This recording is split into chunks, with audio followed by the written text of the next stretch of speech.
Alright, you all voted for it, so here it is. Probably the easiest Final Fantasy challenge run you could do.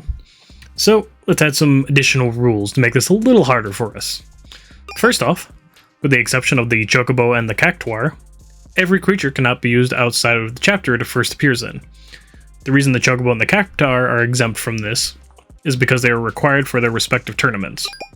Secondly, we'll be completing every Fiend Tail and oversouling every creature, just to add some actual challenge to this run. Third, and finally, we'll be attempting to 100% tend to creatures only. This is not a hard goal, and I'm not going to go back for something small I may have missed 5 hours ago and not realized it. As of Chapter 1, we're on track to 100% it, and I'm not sure if it's even possible because of a certain thing in Chapter 5, but we'll cross that bridge later, so we'll shoot for above 90% completion. With that being said, let's go ahead and get started. So we start off our adventure as any adventure should by fingering a Moogle onto the airship and unlock the creature creator. After that, we go around and catch up a few creatures like the Flame Dragon here, who will turn into Ifrit for the Aeon Cup later. Always nice to grab. Then go ahead and take our time here. Just sleep for a little while. Oh, we're still sleeping? Okay, you wake up now. No, we're still sleeping. Alright, I guess you needed her beauty sleep. But anyway, we're awake now. We then move on to using the Sallet, the Tomberry, and the Chocobo. The Tomberry and the Chocobo are going to be mainstays for the most of Chapter 1 with the other creature rotating out. And then when we need a medium creature, we'll be rotating out the Chocobo and leaving the Tomberry in. This is because the Tomberry has the Death Touch ability, which is very nice for farming, leveling up creatures. It won't work on bosses like this all the time, but, it works out. The reason we want to level up the Chocobo is because it's required for the Chocobo Cup, which is how we'll be leveling up our large creatures later. Moving on to Boreas here. He's a pretty easy boss, pretty simple. The monsters in this game, as I stated in the opening, are very strong. Very, very strong. Like I said, Tomberry has instant death. There's multi-hit creatures later that can just shred through a health bar. This really isn't a challenge. It never really has been, so hence all the extra rules to make it a challenge. Because even with barely leveled creatures, as you see here, we just destroyed the boss. But let's go ahead and just walk over Brother for a little while. Then again, he probably likes it. I suppose we should probably just comfort him. Wish you didn't step on me like that. I mean, wait, what? Anyway, we move on to Kilika, take a look at the Youth League headquarters base that's being built there. You want to do this once a chapter for an accessory later. Then move on to Luca to dress up as a Moogle. Stop by the Mian High Road for a single cutscene. And at this point, the Sallet was done, so we teach him that he's too old to live in this age. We also released the Chocobo, establishing that Chocobos are indeed fiends in Final Fantasy X. Then we go ahead and go to the Mian High Road and pick up this little Crimson Sphere here. It still bothers me immensely to this day that the entirety of Payne's backstory is locked behind side content. Side content? I meant side content. I'm leaving that in. Anyway, I sped this up to 5 times speed. You have to talk to Lucille here 3 times. And then you get to talk to Machen. And for anyone who's 100%ed this game, this is the most tedious thing ever. Keep in mind, this is 5 times speed. I'm just gonna let this sit for a minute. It's still going. It's still going. It's still going. It's still going pretty strong. And it's still going. No. It's still going on. It's still going. And then after all that, after they make you sit, you're required to shake his hand here, and they put it as the second option. Rude. Anyway, we pick up Classico for a thing later in Chapter 3. And then our doggo was done, so we reunited him with his actual doggo. We reunited the Flan with Master Seymour. We taught this plant here that he probably shouldn't kill an old lady, but, could kill an old lady. Revenge is not out of the question. Yes, kill the old lady. Do it! Used to this. Let's not. We then go ahead and get the Gun Mage dressers from Tobli, which will get all of our creatures the White Wind ability. I don't use it too much in Chapter 1, but as we move on to later chapters, it'll probably come in handy. We then reunite the Red Elemental with Master Seymour. Teach this bug how to stand up for itself, and then watch it get its butt kicked. Move on to Guado Salam for a handful of cutscenes, as well as the Thunder Plains. We then move on to Makalania to have trauma dump on us. Sad man. We then go ahead and pick up Owaka the 23rd to help stave off his debt. And between what we're going to do later for the creature creator, well, not between anything, what we're going to do later for the creature creator will easily pay this off, as well as get us a handy item in Besaid, so keep that in mind. Much harder to do on a casual playthrough though. Go ahead and play in the sand for a little bit to go dig up some treasure. We then reunite this Flan with his long lost love. A lot of old ladies in these. And then this one I'm just going to let play out because it's one of my favorite Fiend Tales. So yeah, hope you enjoy.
Another one of my favorite scenes as we figure out the coral here is thinking some not so clean thoughts about our YRP trio here. Also reuse bath scene without any of the water. We then move on to Lord Highland's rival, which I thought was a neat little scene. We then move on to helping the stalwart. We get his butt kicked by some old men. We then have Shantak here learn how to fly. And then another one of my favorite scenes, the nail slug. I know it's not his 10-2 name, but that's what he is. The nail slug here slowly crawling his way to the far plane to move on, 1 inch at a time. I don't know what it is about some of these fiend tales, but some of them were a little wacky. After that, we release the Ochu and help her discover inner beauty instead of outer beauty. You know, tale as old as time. And just look at that lily. Such a beautiful flower. I kind of wish a big lily would pop up on the Moonflow after this scene, but they didn't do that. We then move on to meet Barai, who thankfully Yuna doesn't have to marry. But don't worry, we'll get to marrying later on. We then go ahead and start the publicity and heartbreak campaigns. We also go ahead and buy the charm bangle here to get rid of random encounters. Always a nice accessory to have, and it doesn't cost too much. We then move on to comfort some Ronso, which will help out a little bit in Chapter 3. And it'll also set up stuff for later. We teach the Dive Beak how to be a mailman. Teach a Fly Eye how to spy on some old women. Pervert. Have a Bully Cap tour the Youth League headquarters despite not having access to it ourselves. Have Neagka mimic voices. Reunite a father with his children. Such a weird fiend tale. Teach this wild hound to be a digger boy. Do the PG-13 version of Pinwheel from Dark Souls 1. Seriously, that's basically what the scene is. Have the Salet summon Death himself. Yeah, a couple of these also get pretty dark. The Salet literally kills all his friends. We let the wild hound escape for later things. And honestly, that's probably all I'm going to show for those. There's about 15 more. But they were ramping up pretty fast, so let's go ahead and skip ahead here a little bit. We finally did our off-screen grinding, so I don't have footage actually climbing through the different tournaments. But now here we are in the Youth League tournament. I'm about to show a fight with Nuge, which I will let play out in its entirety. Sped up, of course, because it is a long fight. But yeah, we'll see you guys back in a second. Okay, so the Nuge fight's actually pretty simple with Machina Panzer. Machina Panzer isn't the strongest creature you could use at this point in terms of damage. However, when you almost have max attack on him, he does about 500 a shot, sometimes 600 to 800 after a chain, an occasional 1,000 here or there. The Flak Python and the other version of it that you get in Chapter 1 have a far higher damage output than Machina Panzer does. However, they don't have the capability of surviving Lightfall until like level 90 unless you want to farm No Mercy and get a bunch of health items. But Lightfall always does 5,000 damage, which makes it a bit of a pain if you don't have a creature with, 7,000-8,000 hit points to take Lightfall and whatever attack he does next. But thankfully, Nuge always attacks on a pattern.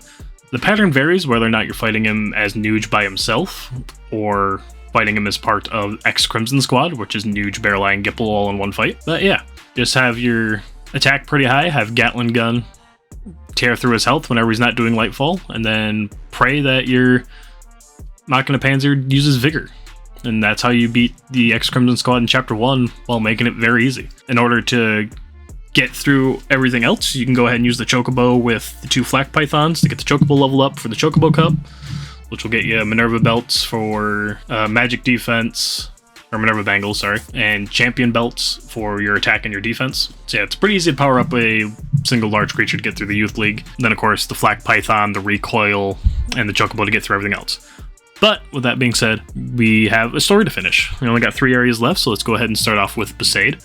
And due to all the grinding I did in the arena, we have enough money to buy the special Besaid key, which will allow you to go around and get the second set of ciphers, which will allow you to go above the waterfalls, and get you the Raging Giant Garment Grid. It doesn't really serve that much of a purpose, because you get better garment grids from the arena. But after Besaid, we go ahead and move on to Xanarkand, where we marry Ihapello. And then after Xanarkand, we get immediately thrust into the second part of Kilika. And I'm just going to go ahead and let this boss fight play out as well to show you just why using creatures only without my rule set would prove very easy for the late game. And we'll be doing this again in Chapter 2 as well, because there are new creatures in Chapter 2 that do the same things that these guys do. So, yeah. Granted, we're super high level right now, but we mug for 800 damage. That's not too bad. Mug for 700 damage. And, you know, a quick chain of 3,000 damage per hit. The Pythons, man, they're a little ridiculous. But with that, that brings Chapter 1 to a close. So I hope you guys enjoyed. If you did enjoy, feel free to leave a like. And if you like it, feel free to subscribe. This channel is growing much faster than I thought it would. And you can definitely tell the difference between my editing skills with this video and my editor's editing skills with the main videos. So yeah, hopefully in the future you'll see more of his great work and hopefully less of mine. But yeah, I also have a Patreon. If you wish to subscribe, it'll be linked down below. Channel memberships are now also a thing if you wish to support me that way. Again, just one tier right now until I have future rewards ready. So yeah, stay tuned for Chapter 2, which hopefully won't take quite as long as Chapter 1 did, because I won't spend 10 hours in the Fiend Arena. But yeah, I hope to see you guys next time. See you then.